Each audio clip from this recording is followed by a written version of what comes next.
और अब नीट और जेईई की परीक्षा पर चल रहे विवाद पर हम चर्चा करने जा रहे हैं, लेकिन उससे पहले आपको बता दें कि कोरोना काल में नीट और जेईई की परीक्षाओं को टाला जाना चाहिए या नहीं, इस पूरे मुद्दे पर बहस जारी है। सरकार परीक्षाओं को सितंबर में कराने पर अड़ी हुई है, जबकि छात्रों का एक बहुत बड़ा तबका है जो कि कोरोना महामारी के बीच कई राज्यों में आई बाढ़ के चलते फिलहाल इन परीक्षाओं को टालने के पक्ष में है। विपक्ष, जिनमें करीब 10 से 11 राज्यों के मुख्यमंत्री भी शामिल हैं, वो लगातार कह रहे हैं कि छात्रों की सुरक्षा को देखते हुए अभी ये परीक्षाएं नहीं होनी चाहिए। वहीं ये भी देखा गया है कि कुछ नेताओं ने चिट्ठी लिख करके प्रधानमंत्री तक, नवीन पटनायक ने एक चिट्ठी लिखी और कहा है कि छात्रों के लिए अभी एग्जाम देना सही नहीं होगा।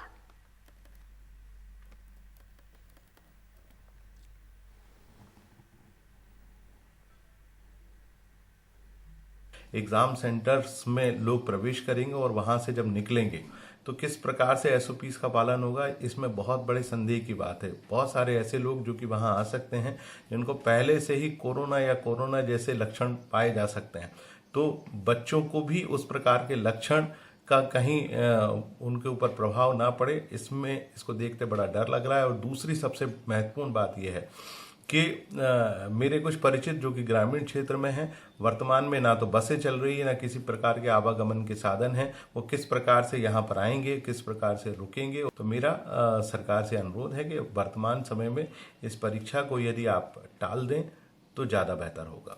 मेरी गवर्नमेंट से रिक्वेस्ट है कि प्लीज़ एग्जामिनेशन को थोड़ा आगे पोस्टपोन किया जाए, क्योंकि ये सिचुएशन अभी परफेक्ट नहीं है एग्जामिनेशन को कराने के लिए। क्योंकि जब मैं एग्जामिनेशन सेंटर में प्रवेश करूंगा, एग्जामिनेशन लेके जब मैं बाहर आऊंगा, तो मेरे जैसे कुछ अन्य विद्यार्थी होंगे जो अलग अलग जगह से आए होंगे, तो शायद अगर उनमें कुछ संक्रमण हो, वो संक्रमण अगर मेरे में आ जाए तो वही संक्रमण शायद मैं अपने परिवार में आगे ट्रांसफर कर दूं। तो मेरी गवर्नमेंट से रिक्वेस्ट है कि ये एग्जामिनेशन कराने की परफेक्ट सिचुएशन नहीं है।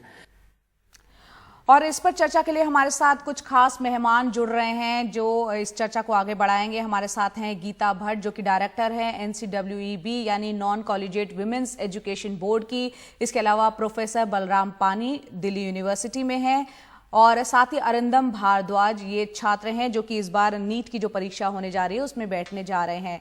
आप सभी का बहुत बहुत स्वागत है। गीता जी, सबसे पहले मैं आपसे जानना चाहूंगी कि सरकार की तरफ से ये जाहिर सी बात है, ये पक्ष रखा जा रहा है, ये तर्क दिया जा रहा है कि बच्चों के भविष्य का यहाँ पर सवाल है, लेकिन सवाल जो बच्चे और छात्र पूछ रहे हैं, अभिभावक पूछ रहे हैं कि जब वर्तमान उन्हें सुरक्षित नहीं लगेगा, कोरोना हो चाहे बाढ़ हो, तो फिर भविष्य किस तरह से सुरक्षित रहेगा। आज के आंकड़े की अगर हम बात करें कोरोना की, तो 24 घंटे में 75,000 से ज्यादा नए मामले आए हैं, 1023 मौतें सिर्फ 24 घंटे में हुई है। कुल 33 लाख से ज्यादा मामले इस वक्त भारत में हैं। शिक्षा मंत्रालय ने जहां भी थोड़ा सा भी विंडो था, अगर की परीक्षाओं को आप आगे कर दीजिए, तो 3 बार इससे पहले जेईई और नीट की परीक्षाओं को आगे के लिए उनको स्थगित करा गया है, सिर्फ इसी ध्यान में रखते हुए कि ताकि बच्चों की जो सुरक्षा है उसको ध्यान में रखते हुए। लेकिन आज ऐसा समय आ गया है जब आप ये देखें कि जो राज्य के द्वारा प्रायोजित लगभग 40,000 जेईई की सीट है और 41,000 से ज्यादा नीट की राज्य प्रायोजित जो हैं वो सीट्स MBBS की पूरे देश भर में जहां की विद्यार्थियों को एडमिशन मिलता है, अगर अब इस समय में अगर हम परीक्षाएं नहीं करा पाएंगे तो यह जो अकादमिक सेशन है 2020-21 का, वो इस साल नहीं प्रारंभ हो सकता। इसका मतलब यह है कि इन सभी सीटों से पहली बात तो ये कि ये खाली जाएंगी, ये एकेडमिक ईयर 0 हो जाएगा। और दूसरी बात ये कि जब अगले वर्ष परीक्षाएं होंगी तो इसमें जो इस साल बच्चे परीक्षा में बैठने वाले थे, उनके साथ साथ जो अभी 12वीं कक्षा में हैं और जो तैयारी कर रहे हैं, दोनों मिला के मतलब दुगनी संख्या के बच्चे बैठेंगे, विद्यार्थी बैठेंगे, और जो आपके पास सीट्स अवेलेबल है वह उतनी की उतनी रहेंगी।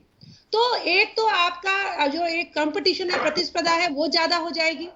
दूसरा ये कि ये सारी सीटें इस बार खाली जाएगी, तो कहीं ना कहीं ये निर्णय लेना है कि क्या हम चाहते हैं कि यह अकादमिक साल जो है यह 0 हो जाए, 0 ईयर हो जाए। जिस पर सबसे ज्यादा असर इसका पड़ेगा वो है अरिंदम। तो अरिंदम, आपसे जानना चाहेंगे, गीता जी जो कह रही हैं वो कह रही है नुकसान आप लोगों को होगा, आप क्या कहते हैं? जी, गुड इवनिंग गीता मैम। मैं फर्स्ट ऑफ ऑल आप लोग के पास कोई और तर्क नहीं है कि एकेडमिक ईयर बोलने के अनुसार आप लोग मुझसे इतने बड़े हो, इतने ज्यादा पढ़े लिखे हो, क्या आपको इतनी बात पता नहीं कि एकेडमिक ईयर मैनेज किया जा सकता है? इफ टॉकिंग अबाउट एमबीबीएस, आप साफ साफ बोल, मैं खुद एमबीबीएस में दाखिले के लिए परेशान हूं। इफ टॉकिंग अबाउट एमबीबीएस, सितंबर से शुरू होता है, 1 मंथ का वहां पे फाउंडेशन कोर्स होता है, फिर हॉलीडेज आती हैं। क्या आप ये मैनेज नहीं कर सकते? अगर हम जनवरी से भी सेशन शुरू करते हैं तो हमारे फिर भी 2 बैचेस के बीच में डिस्टेंस रहेगा और अच्छा खासा, और वो हम अच्छे टाइम तक के लिए कर सकते हैं। For God sake stop advocating government. वो क्या कर रहे हैं क्या नहीं कर रहे हैं वो नहीं पता, और मैं ये भी स्पष्ट कर दूं कि मुझे भरोसा है कि हमारी नहीं सुनी जाएगी। लेकिन फिर भी मैं आपके सामने, आपके एक बच्चे की तरह आपसे ये गुहार लगाता हूं कि आप बताएं क्या ये मैं गलत कह रहा हूं कि एक तरफ तो आप चलिए बोल रहे हैं कि एनटीए ने एसओपी जारी कर दी है, XYZ जो भी किया है, लेकिन आप एक बात बताओ, क्या एनटीए ने यह स्पष्ट किया है कि आप काउंसलिंग कैसे करवाओगे? काउंसलिंग एग्जाम के बाद कैसे करवाओगे? बाकी कारणों को तो मैं साइड रखता हूं क्योंकि फ्लड्स वगैरह सबको पता है अच्छे से। आप काउंसलिंग कैसे करवाओगे? काउंसलिंग के लिए फिजिकल अपीयरेंस कॉलेज में रिपोर्ट करना जरूरी रहता है, उस वक्त आप कैसे करोगे? सेंटर्स के अंदर आप कर लोगे फिजिकल डिस्टेंसिंग फॉलो, सेंटर्स के बाहर करके क्या इंतजाम है? क्या आपने बताया है इस बारे में? एक बड़ी भीड़ वहां जमा होगी, क्या आपने बताया है इस बारे में? आज गुजरात पेरेंट्स एसोसिएशन ने जो हमारे अगेंस्ट में पिटीशन फाइल किया था, कहां गई वो गुजरात पेरेंट्स एसोसिएशन? कहीं नजर नहीं आ रही। आज जब गुजरात में 100 से ऊपर, 100 से ज्यादा डैम अभी है रेड अलर्ट पे, हमारे बाढ़ आ साथ चुकी है। डीयू के जो प्रोफेसर हैं बलराम पानी, वो भी हमारे साथ हैं। बलराम जी, आपसे ही समझना चाहेंगे, आपने अरिंदम को भी सुना और तमाम छात्र ये कह रहे हैं यहाँ कोरोना ही नहीं, बहुत से राज्य जो है बाढ़ से भी प्रभावित है। कई केंद्र ऐसे हैं, सेंटर्स ऐसे हैं जो कि छात्रों की रीच की अगर बात की जाए तो 500 किलोमीटर दूर है, और सरकार के इंतजाम आपको लगता है कोरोना के दौर में हो चाहे बाढ़ के दौर में, क्या इतने पुख्ता हैं कि इस वक्त ये परीक्षाएं कराई जाएं?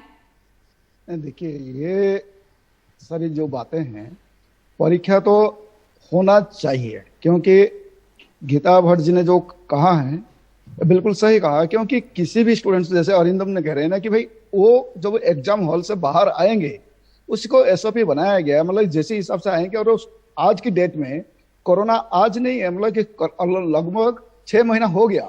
6 महीना सर, होने मैं का आपको बाद रोक रही हूँ, माफी चाह रही हूँ, मैं रोक रही हूँ। परीक्षा केंद्रों तक वो छात्र पहुंचेंगे कैसे? समस्या एक बहुत बड़ी है। लॉकडाउन पूरी तरह कई राज्यों में खुला नहीं है, पब्लिक ट्रांसपोर्ट अभी चल नहीं रहे, फिलहाल हालात वहां पर ऐसे। और जो ये शर्त रखी गई है कि कोरोना का नेगेटिव टेस्ट अपने आप को डिक्लेयर करना हो कि उनमें कोरोना नहीं है, छात्र क्या पहले टेस्ट कराने जाएंगे? उसका खर्चा कौन देगा? ये तमाम सवाल अभी भी बरकरार हैं। ये तो है, लेकिन मैक्सिमम जो मेजोरिटी चौंक ऑफ जो स्टूडेंट्स है वो भी एग्जाम देने के लिए चाहते हैं। आप किसको डिप्राइव करेंगे? जो बच्चा जो कहता है कि मैं एग्जाम दे के मेरा एकेडमिक कैरियर खराब ना हो, एक मिनट, मेरा एकेडमिक कैरियर खराब ना हो, उसके लिए आप क्या करोगे? आप कहोगे नहीं भैया वो इसलिए वो नहीं कर पा रहे तो इनको भी आपने रख दो, और 3-4 वो मल्टीपल हो जाएगा। जो आपने जो प्रॉब्लम है मल्टीपल हो जाएगा कि किसी डिपार्टमेंट में, जो कॉलेज में जो स्टूडेंट्स नहीं आएगा उसका फैकल्टी कहाँ जाएंगे?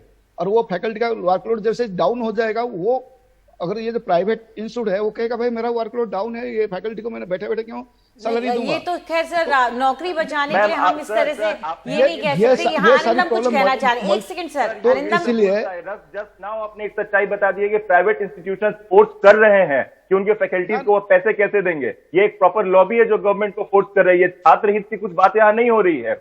छात्रों को कहा जाता है कि आप सर एक बात नहीं है, मैं कह रहा हूँ कि 2-3 पॉइंट्स है जो कि स्टूडेंट्स का मैक्सिमम। आप बस मुझे इतना बताएं सर, मैं आप कह रहे हो ना कि मैं एक प्रिविलेज क्लास से नहीं आता हूँ सर। एक सेकंड सर, नहीं, मैं एक स्टूडेंट कहाँ पर बहुत ही संपन्न घर से नहीं आता हूँ, ठीक है सर? एक बात सुनिए सर, एक सेकंड मेरी बात आप सुनिए सर। जाइए अरिंदम, अपना सवाल पूछिए। हाँ, एक सेकंड सर, आप एक बार मेरी बात सुनिए। आप एक बात बताइए, मैं एक प्रिविलेज घर से नहीं आता हूँ, ठीक है? मेरे पिताजी अभी है, जहां तक मालूम है सभी को सैलरी स्टार्ट कर दी जा रही है, मेरे पिताजी को भी सैलरी डिडक्ट कर मिल रही है। हमें अंडरटेकिंग साइन करवाने कहा गया, और पहला बात, कॉन्स्टिट्यूशन में ऐसा है ही नहीं कि आप किसी माइनर से अंडरटेकिंग साइन करवा सकते हो। खैर एनटीए बड़े लोग हैं, उनके लिए कॉन्स्टिट्यूशन मायने नहीं रखता होगा, लेकिन आप बताइए यहाँ पे आप कोरोना का टेस्ट के लिए 3500-4000 रुपए खर्च होते हैं, वो कौन देगा? और मैं अपने सेंटर तक कैसे पहुंचूंगा? क्या ये बात किस बात का जवाब है? जवाब का गीता, आप क्या इसका जवाब देना चाहेंगे? देखिए, एक तो मैं ये भी कहना चाहूंगी कि जो इसके लिए जिन्होंने जिन विद्यार्थियों ने चिंता व्यक्त कराई थी, कहीं ना कहीं कुछ मतलब विरोध के नाम पर कुछ लोगों ने, कुछ संगठनों ने इसको, जो ये विरोध है, इसको हथियार सा लिया है और इसका बड़ा राजनीतिकरण हो रहा है, जो दुख की बात है। जहां तक विद्यार्थियों की जो मैं अपनी बात कर लूं, मैं किसी के बीच में नहीं बोली हूं, मुझे बात रखने दीजिए। तो इस कारण से एक बड़ी समस्या और चुनौती आ रही है। और जहां तक कुछ राज्यों में जहां बाढ़ की स्थिति है, या कुछ ऐसे विद्यार्थी जिनकी कुछ अपनी और समस्याएं हो सकती हैं, उनके लिए ऐसा ही समय, देखिए नेतृत्व क्या होता है, नेतृत्व होता है कि जब कठिन समय हो, जहां चुनौती की घड़ी हो, वहां आगे आके मदद करनी चाहिए। जो मुख्यमंत्री हैं 7 राज्यों के, और जो उनके जो और राजनीतिक संगठन में उनका नेतृत्व है, वो अपने सारे रिसोर्सेज को क्यों नहीं लगाते? यही तो समय है, खड़ा होने की आवश्यकता है। बच्चों के लिए आइए, कहिए कि हम ऐसे बच्चों की मदद के लिए आगे आएंगे, हम रिसोर्सेज लगाएंगे। गीता जी, हमारे साथ मानस चंद्रा जो कि छात्र हैं, नीट की परीक्षा में इस बार बैठने जा रहे हैं और याचिकाकर्ता भी हैं। ब्रेक पर जाने से पहले एक कमेंट उनका भी ले लेते हैं। बताइए मानस। ये ताकि मैं छात्रों की बात रख सकूं, मैं ये कहना चाहता हूं मैम कि विथ ऑल ड्यू रिस्पेक्ट, मैं गीता मैम और जो डीयू के प्रोफेसर हैं दोनों को आंसर करना चाहता हूं with all due respect. Sir ने, जो डीयू के प्रोफेसर, उन्होंने कहा कि अगर एग्जामिनेशंस नहीं लेंगे तो हजारों कोचिंग इंस्टीट्यूट बंद हो जाएंगे, फैकल्टी कहाँ से खाएंगे, उनको रोजगार की समस्या हो जाएगी। तो मैं ये पूछना चाहता हूं उनसे कि इन लोगों का रोज एक नया समस्या है। मैं कल किसी टीवी डिबेट पे ये देख रहा था कि ये लोग ये कह रहे थे कि एकेडमिक ईयर को लेके इशू बना रहे थे कि एकेडमिक ईयर डिस्टर्ब हो जाएगा। मैं ये कहना चाहता हूँ कि स्वामी सुब्रमण्यम स्वामी सर, जो हार्वर्ड से उन्होंने पीएचडी किया है, ठीक है, हार्वर्ड बहुत बड़ी यूनिवर्सिटी है मैम, आपको ही पता होगा। वो जब कह रहे हैं कि एकेडमिक्स में कोई दिक्कत नहीं होगा, आईआईटी के डायरेक्टर जो है उन्होंने पहले कहा था कि एकेडमिक्स हम लोग मैनेज कर लेंगे, अब पता नहीं क्यों उन्होंने अपना ट्वीट चेंज करके दूसरी बातें कर रहे हैं, ठीक है। एम्स स्टूडेंट यूनियन के प्रेसिडेंट डॉक्टर विजय कुमार से मेरी बात हुई थी, उन्होंने भी कहा था कि अगर एकेडमिक्स ईयर हम लोग जनवरी में शुरू करते हैं इंस्टेड ऑफ सितंबर, तो भी कोई प्रॉब्लम नहीं होगी। तो मैम ये पूछना चाहता हूँ कि कल इनका समस्या एकेडमिक्स ईयर था, आज इनका समस्या रोजगार पे आ गया, तो मैम ये लोग यूनिफॉर्म क्यों नहीं हो पाते हैं? हमारा प्रॉब्लम तो यूनिफॉर्म है, हमें ट्रांसपोर्टेशन नहीं चाहिए, हमें मैं आपको जवाब देने का पूरा मौका दूंगी। इस वक्त हम एक छोटा सा ब्रेक ले रहे हैं, लौटेंगे कुछ मिनटों में।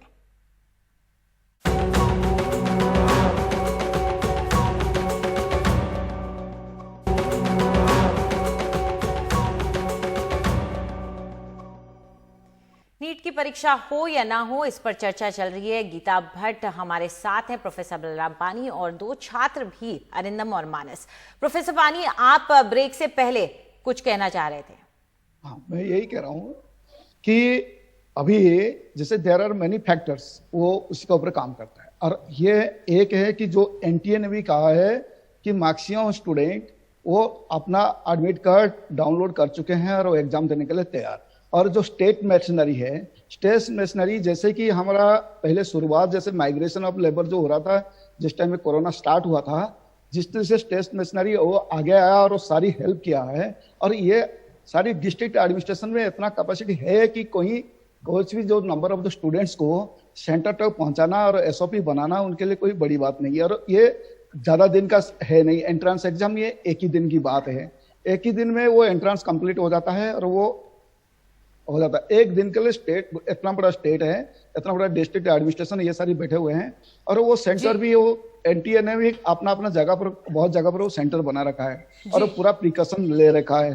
तो इसलिए इसमें कोई, अगर आप चाहें तो उसको आराम से आसानी से एग्जाम को कंडक्ट कर सकते हैं। और किसी भी जो मैक्सिमम स्टूडेंट जिसको एग्जाम देना है, आप उनका बारे भी आप सोचिए। आप खाली सिर्फ ये सोचिए कि भाई कितना, जो ये हमको ये प्रॉब्लम है, ये प्रॉब्लम है, लेकिन जो मैक्सिमम स्टूडेंट जो एग्जाम देने के लिए तैयार है, जी बलराम जी, ये आंकड़ा अभी तक सामने नहीं आया कि मैक्सिमम स्टूडेंट्स की जो बात की जा रही है वो कितने हैं, क्योंकि हम लगातार देख रहे हैं जो सामने मुखर आवाजें हैं वो वही आ रही है कि अभी उनको टाला जाना चाहिए। गीता जी हमारे साथ हैं। गीता जी, यहाँ पर आपसे समझना चाहेंगे, अगर इस दौरान कोई भी एक छात्र संक्रमित हो जाता है, वो जाहिर सी बात है अपने परिवार में आएगा, बड़े बुजुर्ग हैं, अभिभावक हैं, उनसे संपर्क में आएगा, एक भी छात्र अगर संक्रमित हो जाता है तब उसकी जिम्मेदारी किसकी होगी? इस समय छात्रों का भविष्य जो कि आगे होने जा रहा है वो चिंता का विषय है, या अभी वर्तमान महामारी से जो जूझ रहा है इंसान वो ज्यादा जरूरी है? और दूसरा, यहां तर्क बलराम जी का जो कह रहे हैं कि कुछ छात्र इसके पक्ष में हैं, यहां आपसे जानना चाहेंगे, शिक्षा का अधिकार हम कहते हैं कि सबके लिए बराबर होना चाहिए, वो छात्र जो कि बाढ़ प्रभावित एरिया में अगर वो छूटते हैं तो उनके प्रति अन्याय नहीं होगा क्या? जी नहीं, बलराम जी ने बिल्कुल ठीक कहा कि देखिए सर्वोच्च न्यायालय में कई संगठन गए हैं जिन्होंने इस बात को कहा है कि हम चाहते हैं कि परीक्षा हो, और बल्कि उन्होंने नाराजगी जताई कि क्यों इतनी बार आपने परीक्षाओं को स्थगित किया है, इससे बच्चों के ऊपर बहुत स्ट्रेस पड़ता है, वो इतने लंबे समय से तैयारी कर रहे हैं, इस परीक्षा को कराइए, अभी कराइए और इसका आगे बढ़े ताकि बच्चे अपने जीवन में। तो एक विषय तो ये हो गया। दूसरा विषय ये है कि देखिए जितने भी विद्यार्थी हैं उनमें से बहुत सारे, मैं खुद जानती हूं ऐसे 2-3 को जो कि ये परीक्षा देना चाहते हैं, जबकि मैंने आग्रह किया कि आप बाहर आकर इस विषय में क्यों नहीं करते, कहते हैं कि आप समर्थन में इस परीक्षा के, तो उन्होंने कहा हम अपना फोकस रखना चाहते हैं, हमारे पास इतना समय नहीं है, हमें अपनी पढ़ाई में फोकस रखना है। तो देखिए बहुत बड़ा एक 85% से ज्यादा, ये तो शिक्षा मंत्री का बयान है, चलिए गीता जी, आप मानती हैं कि एक तबका ऐसा है छात्रों का जो कि कहता है कि वो चाहता है एग्जाम, और आप उसमें डाउनलोड जो एडमिट कार्ड हुए हैं उसके आंकड़े को जोड़ रहे हैं, आप क्या कह रहे हैं मानस? यस मैम, मुझे मैम एक प्लेटफॉर्म मिला है तो मैं कंफ्यूजन क्लियर कर देना चाहता हूँ। बहुत जगहों पे कंफ्यूजन है, सारे लोग, हमारे मंत्री जी निशांक जी ने भी ये कहा है और मैम ने और सर ने भी, विद ऑल ड्यू रिस्पेक्ट, इन लोगों ने ये बोला है कि एडमिट कार्ड डाउनलोड करने का मतलब बच्चे एग्जाम देना चाहते हैं। मैं ये पूछना चाहता हूँ कि आप लोग बहुत ज्यादा एज में हमसे बड़े हैं, ये बताइए ये कौन सा पैरामीटर है ये तय करने का कि अगर बच्चे एडमिट कार्ड डाउनलोड कर लिए इसका मतलब वो एग्जाम देना चाहते हैं? मतलब मुझे इस बात में कोई सेंस नजर नहीं आती है। अगर किसी का एग्जामिनेशन सेंटर यहाँ से 500 किलोमीटर दूर है तो वो बच्चा क्या एडमिट कार्ड डाउनलोड करके देखेगा नहीं मेरा सेंटर कहाँ पे है? जेई की एग्जाम 4 दिन बाद है, वो बच्चा अरेंजमेंट नहीं करेगा क्या कि अगर 500 किलोमीटर उसका एग्जाम है तो हो जाएगा कैसे? पहली बात। दूसरी बात, जो मैम ने कहा कि बहुत कुछ ऐसे बच्चे हैं और जो एग्जाम देना चाहते हैं, और हमारे निशांक जी ने आज एक ट्वीट किया, मैम मंत्री जी ने, with all due respect to minister, उन्होंने ट्वीट किया है कि there is a silent majority, यहाँ पे एक साइलेंट मेजोरिटी है जो चाहती है एग्जाम देना। मैं पूछना चाहता हूँ कि मंत्री जी, आपके नाम के आगे डॉक्टर लगा है, आप विद ऑल ड्यू रिस्पेक्ट बताइए कि आपने कहाँ से पढ़ाई की है? ये साइलेंट मेजोरिटी क्या होती है मंत्री जी?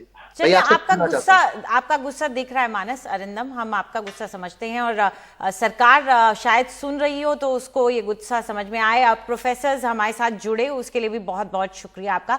तो नीट का एग्जाम, जेईई का एग्जाम होता है या नहीं, इस पर लगातार हमारी नजर बनी रहेगी। फिलहाल के लिए इतना ही, नमस्कार।